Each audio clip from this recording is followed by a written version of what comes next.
नमस्कार माझ्या मित्रांनो, मी निवृत्त प्राध्यापक डॉक्टर राजेंद्र देशपांडे आपल्या सर्वांचं चरक संहिता मराठी ऑडिओ बुक भाग 3 यामध्ये स्वागत करीत आहे. चरक संहिता मराठी ऑडिओ बुक भाग 3. माझ्या मित्रांनो, आत्तापर्यंत भाग 1 मध्ये आपण चरक संहिता सूत्रस्थान अध्याय 1 दीर्घंजीवितीय यामधील श्लोक 1 ते 23 पाहिले. चरक संहिता मराठी ऑडिओ बुकच्या भाग 2 मध्ये चरक संहितेच्या सूत्रस्थानातील पहिला अध्याय दीर्घंजीवितीय यामधील श्लोक नंबर क्रमांक 24 पासून 43 पर्यंत आपण अभ्यास केला. आज या भाग 3 मध्ये श्लोक नंबर चरक संहिता सूत्रस्थान अध्याय 1 दीर्घंजीवितीय श्लोक नंबर 44. सर्वदा सर्वभावानां सामान्यं वृद्धि कारणं ह्रास हेतुर्विशेषश्च प्रवृत्तिः उभयस्य तु. मित्रांनो, हा श्लोक आयुष्यामध्ये अतिमहत्त्वाचा म्हणून धरून चाला. आपल्याला जर आयुर्वेद चांगला समजून घ्यावयाचा असेल, आपल्याला जर वात, पित्त, कफ, सप्तधातू या सगळ्यांबाबतचं आरोग्य कसं राखायचं, आजारी आपण का पडतो, आजारी पडल्यानंतर काय करायचं, या सगळ्यासाठी उपयोगी पडणारा अतिशय महत्त्वाचा सिद्धांत म्हणजे सामान्य विशेष सिद्धांत. हा सामान्य विशेष सिद्धांत चरकाचार्यांनी या चरक सूत्रस्थान अध्याय 1च्या 44 नंबरला सांगितलेला आहे. हा पत्ता लक्षात ठेवा. एक नवीन तुम्हाला वाक्यप्रयोग सांगतो. ग्रंथातला संदर्भ याला मी विनोदाने याच्या पुढे पत्ता म्हणणार आहे, ॲड्रेस. तर सामान्य विशेष सिद्धांताचा ॲड्रेस काय?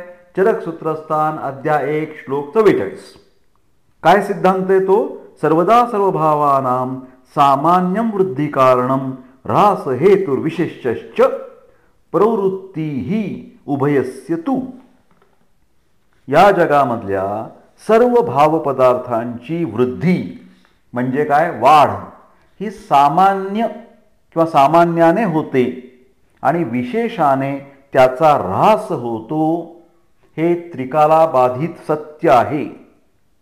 आपल्या शरीराशी म्हणजे मानवी देहाशी या सामान्य पदार्थांचा सुद्धा संबंध येतो आणि विशेष पदार्थांचा सुद्धा संबंध येतो. आता या ठिकाणी सामान्य म्हणजे काय आणि विशेष म्हणजे काय याच्याविषयी थोडी चर्चा करू. सामान्य म्हणजे ज्यांच्यामध्ये दोघांमध्ये वस्तूंमध्ये साधर्म्य आहे अशा गोष्टी. बरोबर आहे की नाही? म्हणजे वर्गामध्ये समजा 30 जेंट्स मुले आहेत, बरोबर. तर या ठिकाणी दुसऱ्या वर्गातील अजून 10 मुले तिथे आली तर मेल आणि मेल जेंडर, मेल आणि मेल, पुरुष आणि पुरुष, हे काय झालं? लिंग सामान्य. परंतु पुरुष आणि स्त्री हे काय झालं? विशेष. या ठिकाणी विशेष शब्दाचा अर्थ अपोजिट, विरोधी असा करायला पाहिजे. एक साधं दुसरं उदाहरण घ्या. साखर आणि गूळ. साखर देखील गोड आहे, गूळ देखील गोड आहे. मग त्याच्यामध्ये काय झालं की हे गोड या गुणांच्यामुळे, मधुर या रसामुळे ते दोघं काय झाले? पदार्थ सामान्य पदार्थ झाले, समान गुणधर्मांचे पदार्थ झाले. याच्या विरोधी साखर ही जी आहे त्याच्या विरोधी आपण जर घेतलं हिरवी मिरची, तर हिरवी मिरचीचा चव कोणती आहे? तिखट, जहाळ आहे ना. त्यामुळे साखर आणि मिरची हे पदार्थ विशेष. कृपा करून गैरसमज करून घेऊ नका. बोली भाषा वेगळी आणि आयुर्वेदिक टर्मिनॉलॉजी वेगळी. आयुर्वेद शास्त्राची परिभाषा शिकत चला. त्याचा अर्थ सामान्य विशेष सिद्धांत म्हणजे काय? सामान्य याचा अर्थ होमोलोगस इंग्रजीमध्ये आणि विशेष याचा अर्थ हेटेरोलोगस, अपोजिट. समान गुणधर्म म्हणजे काय? सामान्य म्हणजे काय? Is equal to.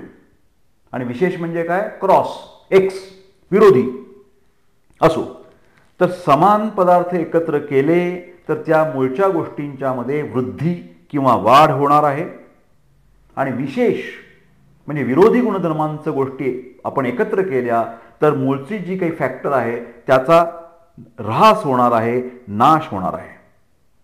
या श्लोकामध्ये सर्वदा असा एक शब्द आहे, त्याला फार महत्त्व आहे. सर्वदा म्हणजे नेहमी. त्याचप्रमाणे सर्व भावानाम हा एक शब्द आहे बघा, सर्व भावानाम. आता सर्व भाव म्हणजे कोणते? सर्व भाव म्हणजे द्रव्य, गुण आणि कर्म. द्रव्य, गुण, कर्म म्हणजे सर्व भाव. द्रव्य म्हणजे सबस्टन्स, गुण म्हणजे प्रॉपर्टीज आणि कर्म म्हणजे ॲक्टिव्हिटीज. या तिघांबाबत सुद्धा हा सामान्य विशेष सिद्धांत लागू आहे. आता एक एक उदाहरण पाहू आपण. द्रव्य सामान्य. चिकित्सा जेव्हा आपल्याला करायची असते तेव्हा या सामान्य विशेष सिद्धांताचा अतिशय उपयोग होतो. एक साधा मुद्दा आहे हो, आपल्या शरीरामध्ये रक्त कमी झालं बरं का, काहीतरी हुकवर्म इन्फेक्शन आहे, जंत झालेले पोटामध्ये, आणि किंवा स्त्रियांच्यामध्ये मेनॉरहेजियाचा प्रॉब्लेम आहे, पाळी अंगावरून जास्त जात आहे, रक्त कमी झालं. आणि इतकं कमी झालं, नॉर्मली 12 ग्रॅम% असतं, त्याच्या जागी ते 6 ग्रॅम किंवा 7 ग्रॅम आलं, सिव्हिअर ॲनिमिया. तर अशा वेळी डॉक्टर काय सांगतात की या पुरुषाला, या मुलाला, या बाईला रक्तदान म्हणजे रक्त द्यावं लागेल, ब्लड ट्रान्सफ्युजन द्यावं लागेल. बरोबर आहे की नाही? मग आता हे जे आपल्या शरीरातून रक्तधातू कमी झाला आणि बाहेरून मी रक्तधातू देतो आहे. आत रक्त, बाहेर रक्त. रक्त हा सबस्टन्स आहे, पदार्थ आहे. म्हणजे काय झालं? हे द्रव्य सामान्यचं उदाहरण आहे. त्याच्यामुळे काय होणार आहे? रक्तामध्ये वाढ होणार आहे. बरोबर आहे की नाही? आणि आयुर्वेदाचं सूत्र पाठ करून टाका. एक सूत्र सांगतो तुम्हाला, मॅनेजमेंट प्रिन्सिपल. आयुर्वेदिक चिकित्सा करत असताना कशी चिकित्सा करावी लिहिताय ना मुलांनो? क्षीणाः वर्धयितव्याः. क्षीणाः वर्धयितव्याः. ज्याच्यात कमीपणा आहे, क्षीण म्हणजे डेफिशियन्सी आहे, त्याच्यामध्ये वाढ करा. बी कॉम्प्लेक्सची डेफिशियन्सी आहे, बी कॉम्प्लेक्सच्या गोळ्या द्या. क्षीणाः वर्धयितव्याः. शरीरातलं हाडं ठिसूळ झालेत, कॅल्शियम कमी झालंय, कॅल्शियम सँडोजच्या गोळ्या द्या. आयुर्वेदाची उदाहरणं घेऊ. शरीरामध्ये कफदोष कमी झालेला आहे, तर त्या माणसाला गोड खायला सांगा. दररोज कुठली तरी नाचणीची, रव्याची कुठली तरी खीर करून खायला घाला.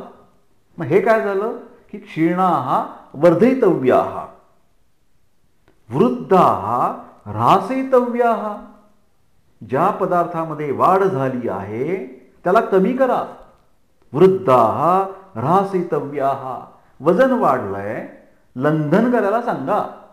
ज्वारी बाजरी खायला सांगा, नाचणी खायला सांगा, वजन कमी होणार आहे त्याचं. वृद्धाः ह्रासयितव्याः. आणि आपल्याला जर स्वस्थ राहायचं असेल तर समाः पालयितव्याः. समाः पालयितव्याः. समान लेवल असेल, इक्विलिब्रियम असेल, होमिओस्टॅसिस असेल तर तो मेंटेन करा. मित्रांनो, आयुर्वेदिक चिकित्सा सूत्र परत सलग सांगतो. क्षीणाः वर्धयितव्याः. वृद्धाः ह्रासयितव्याः. समाः पालयितव्याः. थोडं थोडं संस्कृत बरं का, थोडं थोडं, जास्त नाही. तर आता मी आपल्याला रक्तसामान्याचं उदाहरण दिलं, बरोबर आहे की नाही? आता गुणसामान्य बघू. एखाद्या रुग्णामध्ये ट्युबरक्युलॉसिस आहे, कॅन्सर आहे, HIV झाला आहे बरं का, मालनरिशमेंट आहे आणि वजन कमी झालं. आता वजन कमी झालं म्हणजे शरीरातला मांसधातू कमी होतो, मेदधातू कमी होतो, अस्थिधातू कमी होतो, आणि मग आपल्याला याला वजन वाढवायचं आहे. पेशंटला ट्युबरक्युलॉसिस झाला आहे, वजन वेट लॉस झालेला आहे. मग मी काय सांगणार की तुम्ही हाय प्रोटीन डाएट घ्या बरं का, हाय प्रोटीन डाएट घ्या. किंवा आयुर्वेद काय सांगेल की थोडासा मांसाहार करायला हरकत नाही, किंवा खाण्याच्या पदार्थांच्या मध्ये थोडंसं नॉनव्हेज घ्यायला हरकत नाही. ज्यांना नॉनव्हेज चालत नाही त्यांनी सोयाबीन घ्या. आता तुम्ही गंमत बघा, नॉनव्हेज म्हणजे काय मांस आहे का हो? सोयाबीन म्हणजे काय मांसद्रव्य आहे का? नाही. तर मांसाचे जे गुणधर्म आहेत, पार्थिव जे गुणधर्म आहेत, बृहण करण्याची जी क्षमता आहे ती सोयाबीनमध्ये आहे, ती नॉनव्हेजमध्ये आहे. त्याच्यामुळे हाय प्रोटीन डाएटमध्ये आहे. म्हणजे याला आपण असं म्हणणार, याला गुणसामान्य म्हणणार. काय लक्षात येते तुमच्या? एक द्रव्य सामान्याचं आपण उदाहरणं पाहिली, आता गुणसामान्य मी आपल्याला समजून सांगितलं. आता तिसरं कर्मसामान्य बघूया बरं का. कर्मसामान्य, आता एखाद्या माणसा मुळच वात प्रकृतीचा आहे बरं का, वाताड म्हणतो आपण त्याला, वात प्रकृतीचा आहे, रोड खिळखिळीत आहे, रुक्षता आहे त्याच्या शरीरामध्ये, चपळपणा आहे, फार बडबड करतो, झोप नीट येत नाही वगैरे वगैरे. तर या वात प्रकृतीच्या माणसाने त्याला न झेपेल अशा प्रकारचा अतिव्यायाम केला. काय नाही, आपला धावत सुटलाय, दररोज मी धावतो 5 किलोमीटर 4 किलोमीटर. मग याच्यामध्ये काय होणार आहे की त्याच्यामध्ये अधिकची व्रातवृद्धी होणार आहे. वाताचा चलगुण अधिकचा वाढणार. मग चलगुण वाढला की त्याला कंप निर्माण होईल. कंप, ट्रेमर्स म्हणतात की नाही, माझे हात जरा लटलट कापतात बरं का, माझे पाय लटलट कापतात बरं का. अरे तुला ट्रेमर झाले बाबा, हे कंप व्याधी झालेला आहे. कशामुळे झाला? तर वाताच्या समान गुणांचा जो व्यायाम आहे, अतिरेकी व्यायाम या माणसाने केला. मग हे उदाहरण कसलं म्हणायचं? हे उदाहरण कर्मसामान्याचं आहे. मला असं वाटतं की निदान सामान्य म्हणजे काय तुम्हाला समजत चाललेलं आहे. द्रव्य सामान्य, गुणसामान्य आणि कर्मसामान्य. आता एखादं विशेषच तुम्हाला उदाहरण सांगतो. एखाद्या माणसाचं वजन वाढलेलं आहे, मूळचा तो कफ प्रकृतीचा आहे, आणि यात या माणसाने काय केलं, दिवस रात्र बसायचा व्यवसाय, बैठा व्यवसाय, गलेलठ्ठ शेट आहे, पोट सुटलेला, ढेरी सुटलेला, गल्ल्यावर बसतो, आपलं नुसतं पैसे मोजतो, स्वतः हलत नाही, पिलत नाही, नोकरांना आज्ञा सोडतो. असा हा जो शेठ माणूस आहे, व्यापारी आहे, त्याचं ओबेसिटी निर्माण झाली. मग आता ओबेसिटी मला कमी करायची आहे. मग द्रव्य सामान्यामध्ये काय सांगेन मी त्याला की बाबा तू जास्त करून सॅलड फक्त खा, तू गहू खाऊ नकोस, पोळी खाऊ नको, भात खाऊ नको, बटर खाऊ नकोस, कुठलेही गुरुगुणधर्मांचे वजन वाढवणारे पदार्थ, हाय कॅलरी डाएट, हाय फॅटी डाएट तू करू नकोस. तुला आता काय करायला पाहिजे? गुरुच्या विरोधी असा लघुगुण. तर गुरुच्या विरोधी लघु म्हणजे काय? गुरु आणि लघु हे कसे आहेत? विशेष. विशेष. तर या माणसाला फक्त ज्वारीची भाकरी, नुसते पातळ व्हेजिटेबल सूप, केवळ काकडी, मुळा, कोशिंबीर याचं सॅलड करून फक्त खायचं त्यांनी. म्हणजे स्टीम्ड म्हणतो ना आपण त्याला, बेक्ड स्टीम्ड पदार्थ, फ्राईड नाही खायचे, तळलेले पदार्थ नाही खायचे. म्हणजे मी काय केले? विरोधी प्रकारची त्याला द्रव्य सांगितली. बरोबर आहे. मग मी काय त्याला सांगेन की दररोज तू कमीत कमी बाबा 1-2 किलोमीटर चालायला पाहिजे बरं का, सुरुवात कर, ताबडतोब चालणं, फास्ट वॉकिंग. तर हे काय झालं? कर्म विशेष आहे. वजन वाढलंय, मेदोरोग झालेला आहे त्या माणसाला, जाडा माणूस आहे, तर त्याला विरोधी गोष्ट मी सांगतो आहे, त्या कफाच्या विरोधी, गुरुगुणाच्या विरोधी. तो ज्याने जर व्यायाम केला तर लघुगुण वाढणार आहे. तर हे काय झालं उदाहरण? कर्मसामान्याचं उदाहरण झालं. तर अशा पद्धतीने या समान विशेष सिद्धांत जो आहे त्याचा आपल्याला चिकित्सेमध्ये वापर करता येतो. परत एकदा मी श्लोक वाचतो, कारण त्याचा अजून काही शब्दांचा आपण अर्थ पाहणार आहोत. सर्वदा सर्वभावानां सामान्यं वृद्धी कारणं ऱ्हास हेतुर्विशेषश्च प्रवृत्तीही उभयस्य तु.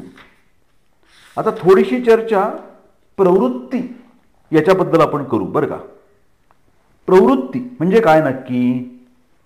प्रवृत्ती याचा अर्थ अमुक एका पदार्थाचा शरीराशी विशिष्ट पद्धतीने संबंध आला पाहिजे, तर ती त्या पदार्थाची प्रवृत्ती असं म्हणू.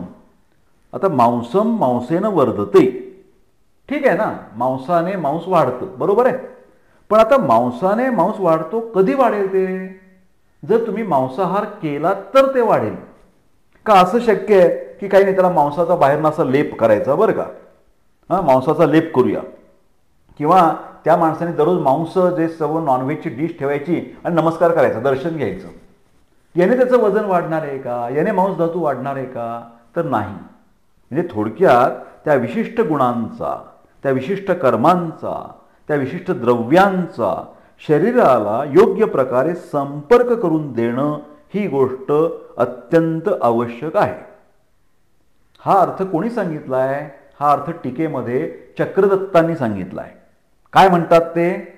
की शरीराशी योग्य प्रकारे येणारा संबंध किंवा संपर्क म्हणजे प्रवृत्ती.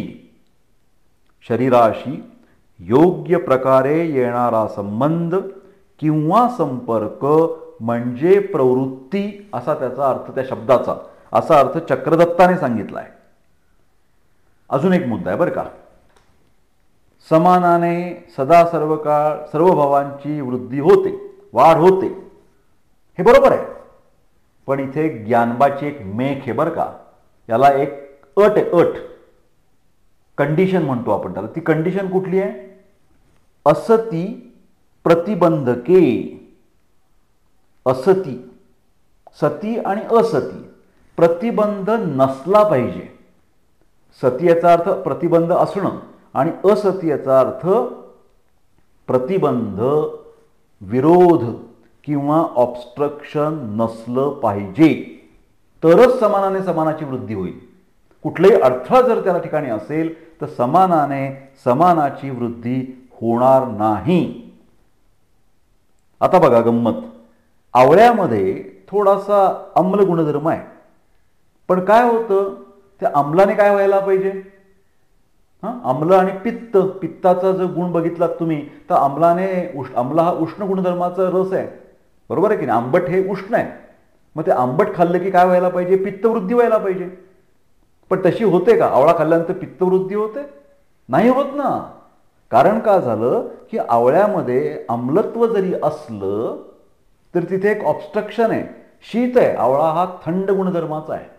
म्हणजे या आवळ्याच्या थंड गुणांमुळे त्या आंबटपणाला विरोध होतो आणि मग आंबटाने पित्त वाढायला पाहिजे. हा जो नियम आहे समानाने समानाची वृद्धी, त्याला इथे ऑब्स्ट्रक्शन आहे. त्यामुळे समानाने समानाची वृद्धी व्हायची असेल तर त्याच्यामध्ये अडथळा असता कामा नये. हा एक महत्त्वाचा मुद्दा आपण सर्वांनी नीट लक्षात घेतला पाहिजे. आता बघा, सर्वदा सर्व भावानाम अशासारखंच एक सूत्र वाग्भटाने सुद्धा सांगितलेलं आहे. ते आता कोणतं सूत्र आहे? अष्टांग हृदय सूत्रस्थान 1. चरकामध्ये सुद्धा सूत्रस्थानात आलेला आहे सामान्य विशेष सिद्धांत आणि अष्टांग हृदयात सुद्धा सूत्रस्थानातच आलाय. काय आहे तो श्लोक? वृद्धी समानैहि सर्वेषाम, वृद्धी समानैहि सर्वेषाम, विपरीतैहि विपर्याः, विपरीतैहि विपर्याः. विपरीत म्हणजे विरोधी, म्हणजे समानाने वाढ होणार आहे कोणत्याही गोष्टींच्या मध्ये, पदार्थामध्ये, गुणामध्ये, कर्मामध्ये. आणि विपर्यायाचा अर्थ विरोधी गोष्टींमुळे त्या वाढलेल्या गोष्टींचा नाश होणार आहे. याची असंख्य उदाहरणं मित्रांनो आपल्याला चर्चा करता येतील, पण आपल्याला अख्खीच्या अख्खी चरक संहिता ही मराठीमधून समजून घ्यायची आहे. फार छान आहे, एकदम उत्तम आहे. चरक सूत्रस्थान अध्याय 1 दीर्घंजीवितीय श्लोक नंबर 45 45. सामान्यम एकत्वकरम विशेषस्तु पृथक्त्वकृत. सामान्यम एकत्वकरम विशेषस्तु पृथक्त्वकृत. तुल्यार्थता ही सामान्यम विशेषस्तु विपर्याः. म्हणजे सामान्य विशेषाचंच अधिकचं स्पष्टीकरण या 44 नंतर 45 श्लोकामध्ये सुद्धा दिलंय. काय म्हणतायत चरकाचार्य? सामान्य गोष्ट ही एककारक असते आणि विशेष काय सांगतो? पृथक्त्व, सेपरेशन. सामान्य इज ऑलवेज युनायटिंग फॅक्टर आणि विशेष इज अ सेपरेशन. म्हणजे परत तेच उदाहरण घेऊया मगाचं आपलं, की एखाद्या माझ्या वर्गामध्ये किंवा समोर बसलेल्या जनतेमध्ये 50 पुरुष आहेत आणि बाहेरच्या वर्गातून परत त्या ठिकाणी सभेकरता अजून 50 जेंट्स मुलं, पुरुष विद्यार्थी जॉईन झाले. तर काय झालं? हे एककारक आहे, युनियन झालं. परंतु या ठिकाणी आधी 50 फक्त मुलं होती, त्या ठिकाणी 10 मुली त्याच्यामध्ये ॲड झाल्या, तर आपल्याला पटकन कळून येतं, अरे चा, या आपल्या बसलेल्या समोर 50 विद्यार्थी आणि 10 मुली आहेत बरं का, म्हणजे हे मेल जेंडर आहे, हे फिमेल जेंडर आहे. मग हे जेंडर सेपरेशन, पृथक्त्व कशामुळे झालं, तर विरोधी गोष्टींच्यामुळे आपल्याला ताबडतोब ती गोष्ट लक्षात आली. समानार्थ जी गोष्ट आहे त्याला सामान्य असं म्हटलं जातं आणि त्याच्या विपरीत भावाला विपर्यय असं म्हटलं जातं. आत्ता मला असं वाटतं की सामान्य याच्यामुळे आपल्याला एकत्व बुद्धी निर्माण होते, याचं मी आपल्यासमोर उदाहरण दिलेलं आहे. अशी असंख्य उदाहरणं आपल्याला वेगवेगळ्या ठिकाणी दिसून येतील.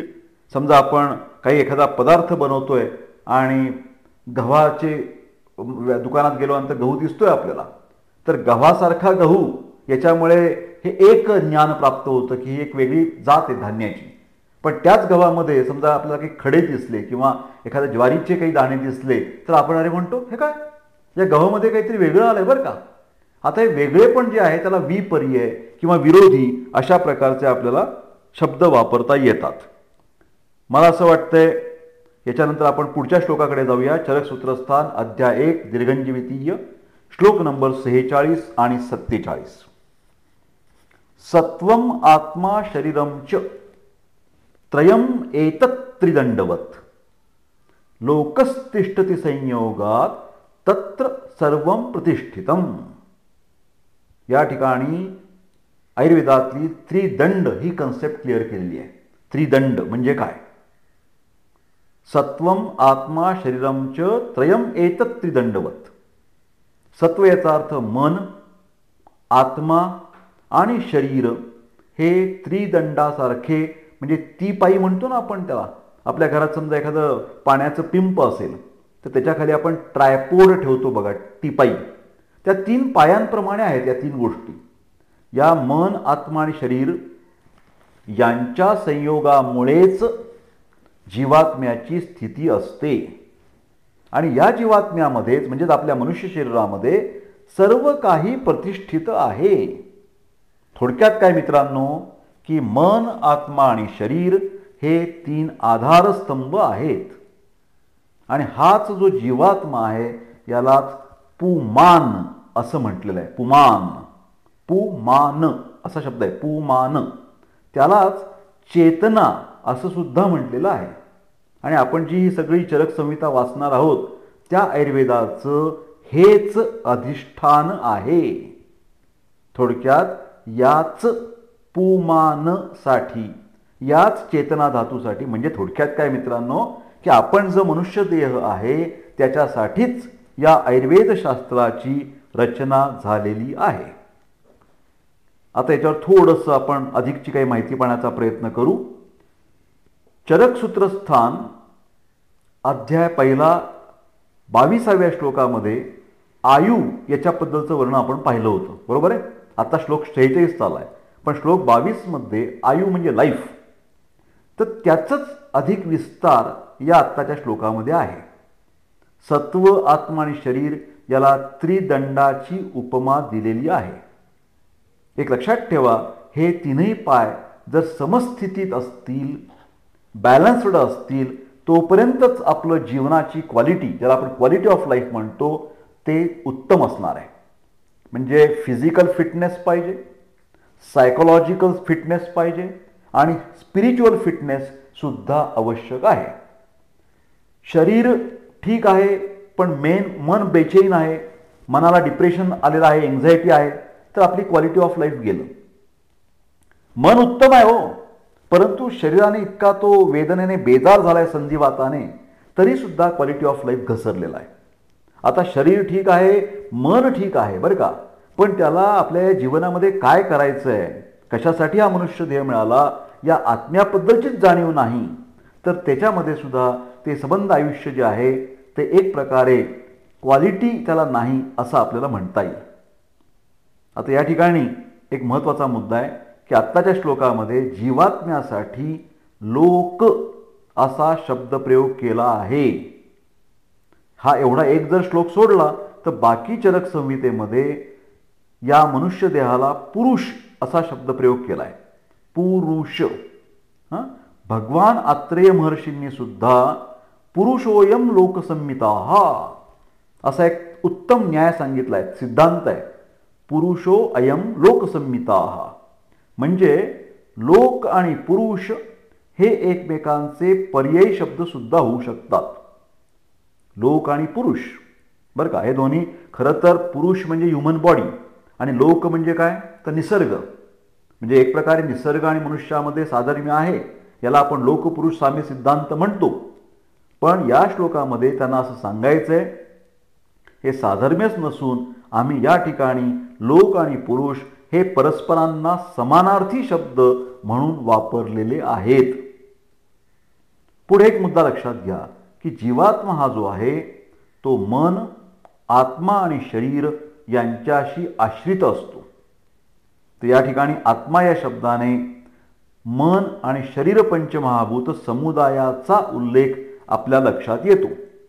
आणि शरीर शब्दामध्ये इंद्रिय इत्यादी सर्व अवयवांचा समावेश आहे, हे सुद्धा आपण लक्षात घेतलं पाहिजे. हा जो लोकसंहित पुरुष आहे याच्यामध्ये कर्म, फल, दान, मोह, सुख दुःख, जीवन आणि प्रत्यक्ष मरण तसेच आत्मीयता हे सर्व भाव प्रतिष्ठित असतात. आता याच्याही पुढे थोडंसं आपण वेगळ्या दर्जाचं एक ज्ञान घेणार आहोत की हा जो आत्मा आहे बरं का, तो 16 विकार आणि 8 प्रकृती, 16 विकार आणि 8 प्रकृती, टोटल किती झाली 16 आणि 8 24, चतुर्विंशतिक पुरुष, 24 तत्वांनी बनलेला हा पुरुष आहे. 16 विकार आणि 8 प्रकृती. मात्र आता हे जरी समीकरण आपल्याला इतरत्र अनेक आचार्य सांगत असले तरी या ठिकाणी मात्र 10च इंद्रिय म्हणजे कुठली 5 ज्ञानेंद्रिय आणि 5 कर्मेंद्रिय, पृथ्वी आप तेज वायू आकाश ही पंचमहाभूत अशा मिळून आणि 8 प्रकृती यांनी युक्त शरीर असं आपल्याला अपेक्षित आहे. आता हे जे सत्व, आत्मा आणि शरीर हे त्रिदंडात्मक जो पुरुष आहे हा चेतनेचा आणि आयुर्वेदाचा आधार आहे असं स्पष्ट केलं आहे. या ठिकाणी पुरुष शब्दाने केवळ मनुष्य प्राणी अपेक्षित नसून, लक्षात ठेवा फक्त ह्युमन नाही, फक्त माणसं नाहीत, तर चतुर्विध प्राणी पुरुष अपेक्षित आहे. चतुर्विध प्राणी पुरुष. आता तुम्ही म्हणाल सर हे अजून कुठले तुम्ही 4 प्राणी समूह काढले. नंबर 1 लिहून घ्या, स्वेदज असे जे काही गोष्टी असतात ज्यांची घामापासून उत्पत्ती होते, उदाहरणार्थ उवा आणि लिखा, स्वेदज ॲनिमल किंगडम. दुसरा प्रकार आहे अंडज, सर्प, पक्षी इत्यादींचा समावेश या अंडज प्रकारात होतो. तिसरा शब्द आहे उद्भिज म्हणजे ज्या गोष्टी जमिनीतून वरती येतात, उदाहरणार्थ इंद्र, गोप आदी कीटक. आणि चौथा प्रकार जरायुज, याच्यामध्ये मनुष्य आणि पशु इत्यादी. परत एकदा कोणत्या कोणत्या गोष्टींचा समावेश याच्यामध्ये आपल्याला करता येतो, स्वेदज, अंडज, उद्भिज आणि जरायुज या 4ही प्राणीमातृंचा समावेश, प्राणीसमूहांचा समावेश या श्लोकामध्ये अपेक्षित आहे पुरुष शब्दामध्ये. सुश्रुताचार्य जे होते सुश्रुत, त्यांच्या मते मनुष्य प्राणी हा या सर्व प्राण्यांमध्ये प्रमुख आहे असं आपल्या लक्षात घ्यायला पाहिजे. चरकाचार्यांनी मात्र आपल्या ग्रंथाची रचना मनुष्य प्राणी डोळ्यासमोर ठेवूनच केलेली आहे. मित्रांनो, चरक सूत्रस्थान अध्याय 1 दीर्घंजीवितीय श्लोक क्रमांक 48. खादिन्यात्मा मनहा कालो दिशश्च द्रव्यसंग्रहा सेंद्रियम चेतनम द्रव्यम निरेंद्रियम अचेतनम. खादिन्यात्मा मनः कालो दिशश्च द्रव्य संग्रहा. सेंद्रियम चेतनम द्रव्यम, निरेंद्रियम अचेतनम. या श्लोकामध्ये 9 प्रकारची कारणद्रव्य सांगितली आहेत. कुठली आहेत ती? ख आदी. ख म्हणजे आकाश, महाभूत. ख शब्दाचा अर्थ आकाश. आकाश इत्यादी पंचमहाभूत. सगळ्यांना माहिती ना मित्रांनो, आठवत आहेत ना? आकाश, वायू, अग्नी, जल आणि पृथ्वी. आकाश, वायू, अग्नी, जल, पृथ्वी, टोटल झाले 5. पुढे आत्मा, मन, काल आणि दिशा. टोटल परत एकदा बघा, 5 महाभूत, 6वा आत्मा, 7वा मन, 8वा मुद्दा काल आणि 9वा मुद्दा दिशा. या 9 द्रव्यांना कारणद्रव्य असं म्हटलं जातं. या द्रव्यसंग्रहाचे 2 भाग होतात. एक म्हणजे सेंद्रिय आणि दुसरं म्हणजे निरिंद्रिय. सेंद्रिय जी द्रव्य आहेत, ऑर्गॅनिक, त्यांना चेतन असं म्हटलं जातं. तर निरेंद्रिय म्हणजे नॉन ऑर्गॅनिक जे पदार्थ आहेत त्यांना अचेतन असं म्हटलं जातं. आता या 48 श्लोकानंतर परत थोडीशी चर्चा करूया आपण. द्रव्य गुण कर्म. द्रव्य गुण कर्म, सामान्य, विशेष, समवाय आणि अभाव. द्रव्य 1, गुण 2, कर्म 3, सामान्य 4, विशेष 5, समवाय 6 आणि अभाव 7. या 7 पदार्थांची गणना तर्कसंग्रहामध्ये केली आहे. यापैकी सामान्य आणि विशेष याची चर्चा आपण अलीकडेच केली या श्लोकाच्या पूर्वी. आता द्रव्य याच्या संदर्भातली या ठिकाणी चर्चा आहे. सामान्य आणि विशेष हे दोन्ही पदार्थ आपण पाहिले की चिकित्सेला अत्यावश्यक असे घटक आहे, म्हणून त्याचं विवेचन हे द्रव्यांच्या सुद्धा आधी केलं गेलं. गुण आणि कर्म या बाबतीत काय माहिती आपल्याला, प्रॉपर्टीज आणि फंक्शन्स, की गुण आणि कर्म स्वतंत्र राहू शकत नाहीत. गुण आणि कर्म द्रव्यांच्या आश्रयानेच राहतात.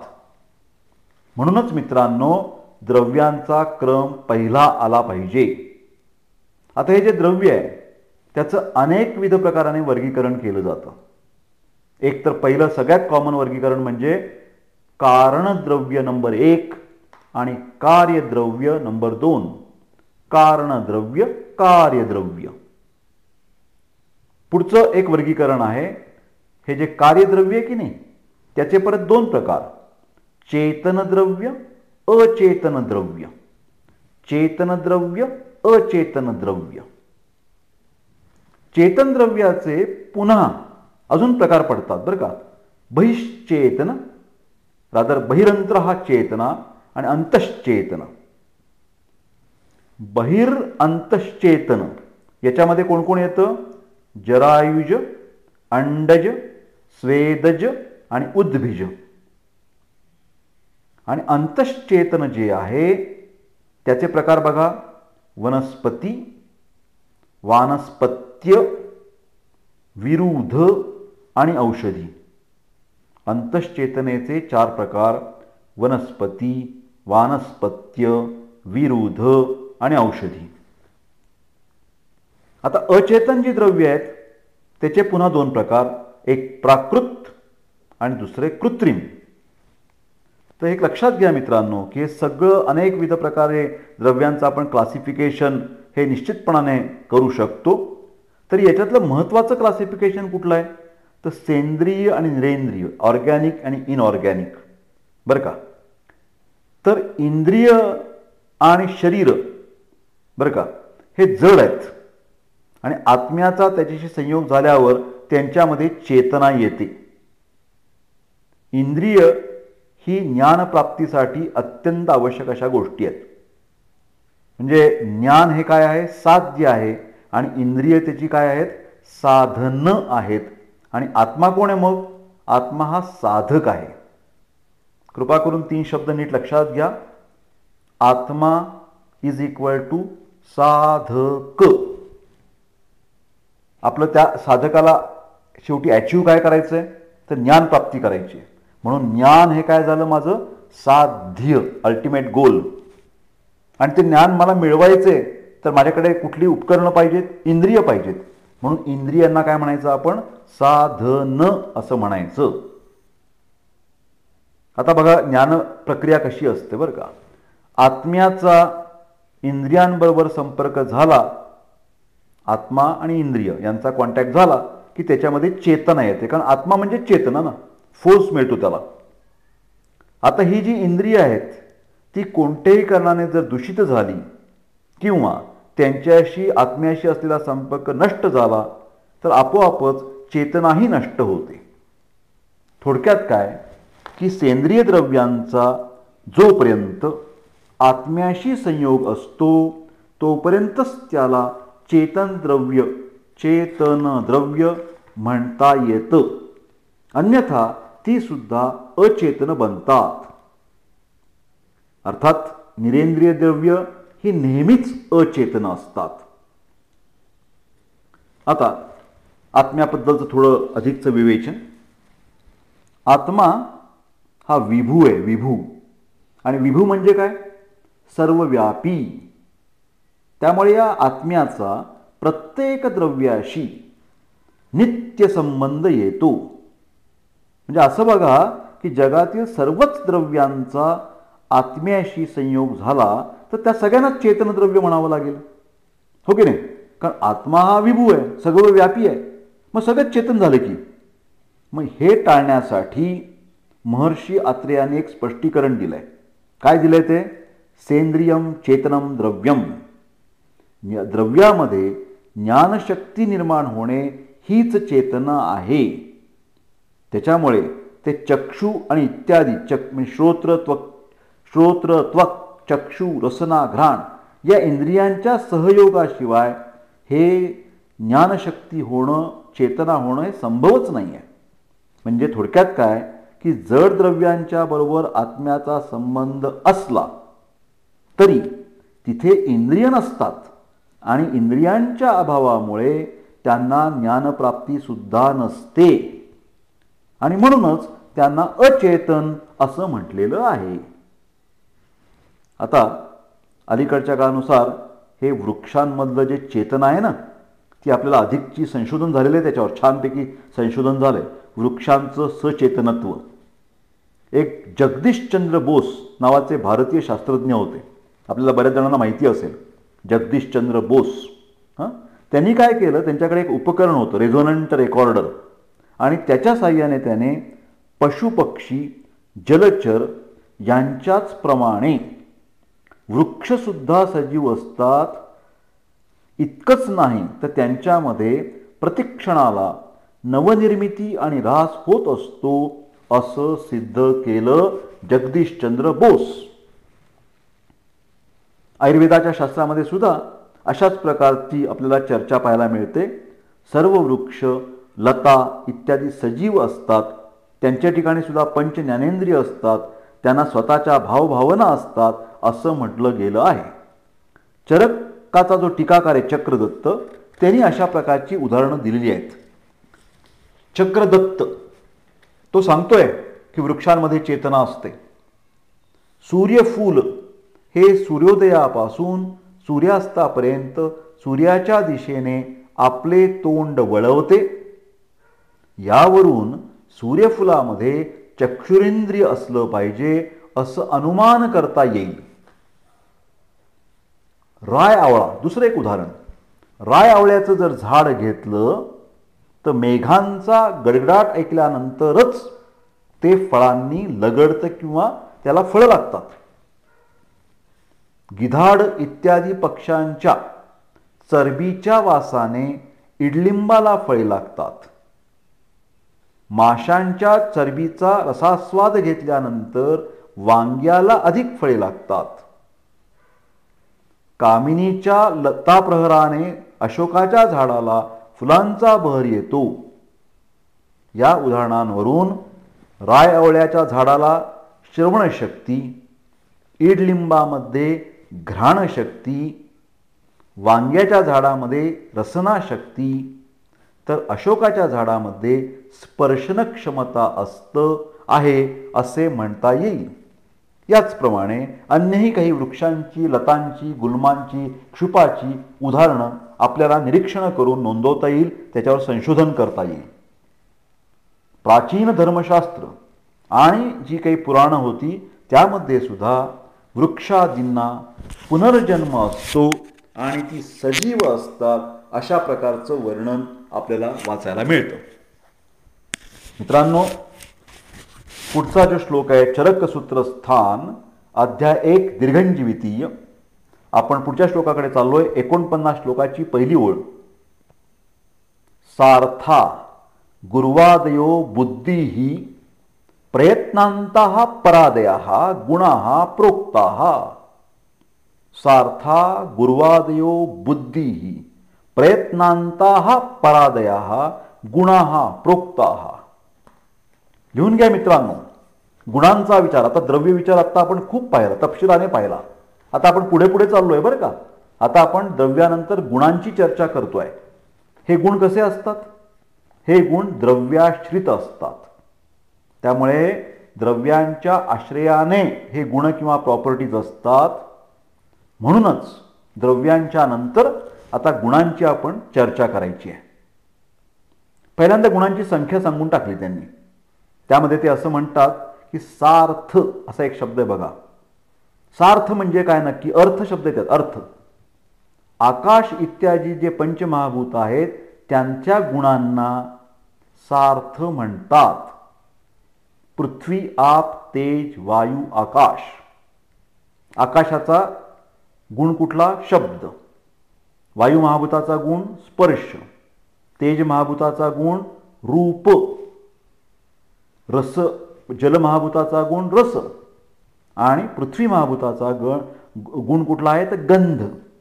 आता हे 5 इंद्रिय गोचर असे गुण असून ते कशाचे आहेत? आता आपण बघितलं. शब्द, स्पर्श, रूप, रस, गंध. आकाश, वायू, तेज, जल, पृथ्वी. म्हणूनच चरक शारीरस्थान अध्याय 1 लिहून घ्या संदर्भ. चरक शारीरस्थान अध्याय 1 या ठिकाणी एक ओळ आलेली आहे. अर्थाः शब्दादयो नेया गोचरा विषया गुणाः. अर्थाः शब्द आदयो नेया गोचरा विषया गुणाः. थोडक्यात मी आता सार्था गुर्वादेव जो शब्द आहे की नाही, सार्थ, याच्याबद्दलचे 5 गुण सांगितले आपल्याला. आता पुढे मी सांगतोय आपल्याला गुरुवादी गुण. गुरु, गुरुवादी, आदी म्हणजे एक्सेट्रा बरं का. गुरु इत्यादी गुण म्हणजे गुरु हा एक गुण झाला. असे 20 गुण आहेत. कुठले आहेत ते? गुरु मंद हिमस्निग्ध श्लक्ष्ण सांद्र मृदुस्थिराः गुणाः ससूक्ष्म विशदाः विंशन्ति विपर्याः. गुरु मंद हिमस्निग्ध, गुरु मंद हिमस्निग्ध, श्लक्ष्ण सांद्र मृदु स्थिराः गुणाः ससूक्ष्म विशदाः विंशन्ति विपर्याः. या श्लोकामध्ये 10च गुण सांगितलेत, पण टोटल त्याचे अपोजिट जर धरले तर काय झाले? 20 झाले. आता हे गुण बघा. जोड्या आहेत बरं का त्यात. जोड्या. गुरु लघु, शीत उष्ण, स्निग्ध रुक्ष, मंद तीक्ष्ण, स्थिर सर, मृदू कठीण, विशद पिच्छिल, श्लक्ष्ण खर, सूक्ष्म स्थूल, सांद्र द्रव. हे 20 जे गुण आहेत ते सर्वच भावपदार्थांमध्ये आढळतात. या 20 गुणांना सामान्य गुण असं म्हणतात. परत एकदा या जोड्या अतिशय महत्त्वाच्या प्रॅक्टिसमध्ये. शक्य असेल तर या ऑडिओमध्ये मी थोडंसं स्लो जातोय बरं का. तर त्याच्यामध्ये इच्छा काय आहे की ज्यांना ज्यांना शक्य त्यांनी नोट्स काढाव्या त्याच्या. गुरु लघु, शीत उष्ण, स्निग्ध रुक्ष, मंद तीक्ष्ण, स्थिर सर, मृदू कठीण, विशद पिच्छिल, श्लक्ष्ण खर, स्थूल सूक्ष्म, सांद्र द्रव. मला असं वाटतं लक्षात आलं असेल मी जेव्हा उच्चार करतोय त्याप्रमाणे. गुरुच्या विरुद्ध लघु आहे, शीतच्या विरुद्ध उष्ण आहे, स्निग्धतेच्या विरुद्ध वृक्ष आहे. हे 20 गुण यांना सामान्य गुण म्हणायचं. पुढचा बुद्धी असा एक शब्द आहे बघा, बुद्धी. परत एकदा श्लोक बघतोय. सार्था गुर्वादयो बुद्धी प्रयत्नांता परादय. गुणा प्रोक्त. चरक सूत्रस्थान अध्याय 1 दीर्घंजीविते अध्यायामध्ये श्लोक नंबर चाललाय आपला 49वा. त्यातली पहिलीच ओळ फक्त बघतोय आपण. तर आता बुद्धी म्हणजे काय, तर बुद्धी म्हणजे ज्ञान. यामध्ये स्मृती, चेतना, धृती, अहंकार हे सर्व बुद्धिविशेष आहेत. बुद्धी म्हणलं की आपल्या या सगळ्या गोष्टींचा त्याच्यामध्ये समावेश करता आला पाहिजे. धी, धृती आणि स्मृती या सगळ्यांना मिळून आपण बुद्धी म्हणणार आहोत. धी, धृती, स्मृती मिळून बनते ती आपला इंटेलिजन्स. धी म्हणजे योग्य अयोग्य निर्णय घेण्याची क्षमता, धृती म्हणजे धैर्य आणि स्मृती म्हणजे मागील गोष्टींची आठवण. याच्या व्यतिरिक्त अहंकार आहे, त्याच्यामध्ये चेतना आहे. ह्या सगळ्याचा संदर्भ बुद्धीशी आहे. श्लोकामध्ये पुढचा शब्द आहे प्रयत्नांतः. प्रयत्न अंतः, प्रयत्न हा शेवटी. असे आत्म्याचे जे गुण आहेत 6 गुण त्याला आत्मगुण म्हणायचं. काय म्हणायचं? आत्मगुण. प्रयत्नांतः कुठले आहेत ते? सुख, दुःख, इच्छा, द्वेष, प्रयत्न. लिहून घ्या 5 नावं.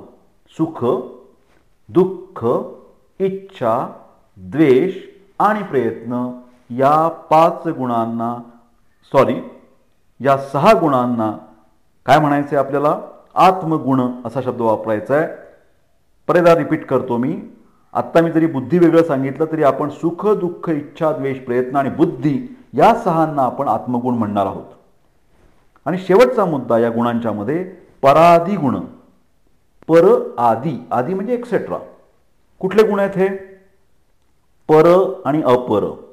पर 1, अपर 2, युक्ती 3, संख्या 4, संयोग 5, विभाग 6, पृथक्त्व 7, परिणाम 8, संस्कार 9 आणि अभ्यास 10. मित्रांनो, परादी 10 गुण मी परत आपल्याला सांगण्याचा प्रयत्न करतोय. नंबर 1 पर, नंबर 2 अपर, नंबर 3 युक्ती, नंबर 4 संख्या, नंबर 5 संयोग, नंबर 6 विभाग, नंबर 7 पृथक्त्व, नंबर 8 परिणाम, नंबर 9 संस्कार, नंबर 10 अभ्यास. पर, अपर, युक्ती, संख्या, संयोग, विभाग, पृथक्त्व, परिणाम, संस्कार आणि अभ्यास या 10 गुणांना परादी गुण असं म्हटलं जातं. अशा प्रकारे या चरक सूत्रस्थान अध्याय 1च्या दीर्घंजीविती अध्यायामध्ये श्लोक नंबर जो 49 आहे त्याची पहिल्या ओळीमध्ये गुणांचं वर्णन आहे. आणि कोणते कोणते गुण सांगितलेत परत एकदा आपण सगळ्यांनी समजून घ्या. पहिले सांगितलेत ते सार्थ गुण म्हणजे काय? पंचमहाभूतांचे 5 गुण. नंतर गुर्वादयो, गुरु इत्यादी गुण कुठले सांगितलेत? विंशती गुण. गुरु मंद हिम स्निग्ध, श्लक्ष्ण सांद्र मृदुस्थिरा वगैरे वगैरे. आणि बुद्धी प्रयत्नांतामध्ये काय सांगितले? आत्मगुण सांगितलेत त्यांनी 6. बुद्धी, सुख, दुःख, इच्छा, द्वेष आणि प्रयत्न. आणि शेवटी परादी गुण 10 सांगितलेत. थोडक्यामध्ये 5 इंद्रिय गुण, 20 द्रव्य गुण, 6 आत्मगुण आणि 10 सामान्य गुण अशा टोटल याची संख्या झाली 41 गुण, 41. कृपा करून आयुर्वेदाच्या प्रॅक्टिसमध्ये असणाऱ्यांनी हा 41 गुणांचा जो आकडा आहे तो विसरू नका. त्याचा आपल्याला जागोजागी वापर करावा लागणार आहे. वेळेच्या अभावी माझ्या मित्रांनो मला असं वाटतं की आता आपण कन्क्लूड करूया. चरक सूत्रस्थान म्हणण्यापेक्षा Charaka Samhita audio book, Marathi audio book, Charaka Samhita Marathi audio book सादर करीत आहे निवृत्त प्राध्यापक डॉक्टर राजेंद्र रघुवीर देशपांडे. मी MD काय चिकित्सेत पण आहे आणि MD शारीरिक क्रियेमध्ये पण आहे. पण मला असं वाटतंय की घरोघरी दारोदारी ही चरक संहिता पोचली पाहिजे. महाराष्ट्रात असू द्यात, देशात असू द्यात, आंतरराष्ट्रीय स्तरावरती असू द्यात, जे जे मराठी भाषिक आपल्याला माहिती असतील कृपा करून त्यांना हे ऑडिओ शेअर करा. आणि या सर्व मित्रमंडळींना माझं जे यूट्यूबचं चॅनल आहे ते कृपा करून सबस्क्राईब करायला सांगा. मी अत्यंत आपला ऋणी आणि आभारी आहे की एखाद्या चांगल्या कामाला तुमच्यासारख्या रसिकांकडून, तुमच्यासारख्या अभ्यासूंकडून मला प्रतिसाद मिळतो आहे. त्याच्याबद्दल मी आपला शतशः ऋणी आहे. I wish you happy, healthy and long life. Please take care. भेटूया पुढच्या सेशनमध्ये. एकदा फक्त रिपीट करतो, हा चरक संहिता मराठी ऑडिओ बुकचा भाग 3 आहे. यामध्ये आज आपण श्लोक नंबर 44 पासून 49ची पहिली ओळ इथपर्यंत आलेलो आहोत. धन्यवाद.